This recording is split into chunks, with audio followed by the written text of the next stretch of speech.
Welcome back to this edition of Insights. I'm joined by ACC Professor of Political Science, Tim Kuhnlein. And Tim, we've been talking about kind of the chessboard of the Middle East and what's really going on there nowadays. But let's specifically talk about where a lot of this action is, and that's in Syria. So why exactly is that the kind of focal point of the Middle East right now? I think Syria is the latest victim of this Middle Eastern cabal, of all these pieces of the chessboard moving. And it's been part of the equation all along. This comes out of the French imperial history with the partition of the Middle East between the British and the French after World War I, but with the withdrawal of French and British forces after World War II, the Middle East kind of was left to its own devices, although the footprint of national boundaries was more or less defined by these European powers. And so, the ethnic and religious rivalries that are defining so many of the conflicts in the Middle East, putting aside Iraq and Afghanistan and the embedded fundamentalist movements, the terrorist movements and whatnot, Syria is the latest victim of the Middle Eastern crisis. And what we've seen is Syria deteriorate into a civil war. And that created a vacuum for some movements of people who were otherwise displaced by, for example, in Iraq, the Sunni-based populations that were displaced when Saddam Hussein was removed from Iraq. Remember, the Sunni are the minority in Iraq, even though they're the majority among the Muslim population of the Middle East and the world. So when they lost their minority power, many of them, the very people that were part of Saddam's regime, recalibrated in what is today known as ISIS or ISIL. And while the United States and others were occupying Iraq, they shifted into this vacuum of Syria in the midst of its civil war. And so, we also have to understand that the ISIS movement is Sunni-based. The Syrian government of Bashar al-Assad is Shia-based. It has a relationship with Iran and then the relationship with Russia. Those relationships are long-standing.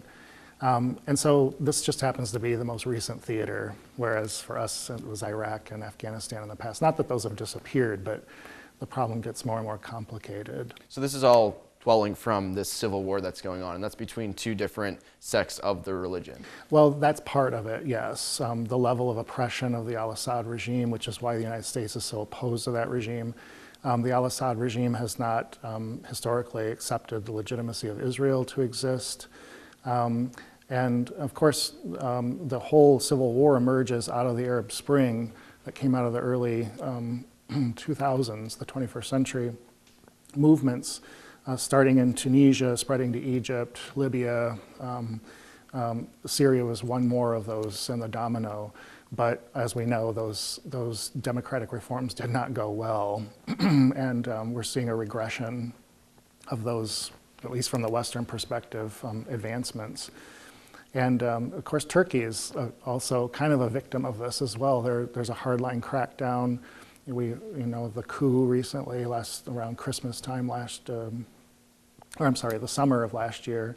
Of course, they're in the mix of this. And what makes that a little problematic is Turkey's part of NATO. So the Russians, the Turks, the Syrian government of al-Assad have more or less been the more aggressive response to the presence of ISIS in Syria in the midst of the civil war. The United States has backed the rebel forces against ISIS expansionism, but also trying to stop the al-Assad government from existing. And that's where Russia comes in and says, wait a minute, we like al-Assad, United States, step out of this. And we kind of have backed away a little bit. When al-Assad was accused of doing some of the very same things that Saddam Hussein did, using weapons of mass destruction against his own people, chemical weapons, Obama wanted to send missiles in, something that Bush was willing to do as well. But of course, our Congress said, no, hold on here. This is we're getting into yet another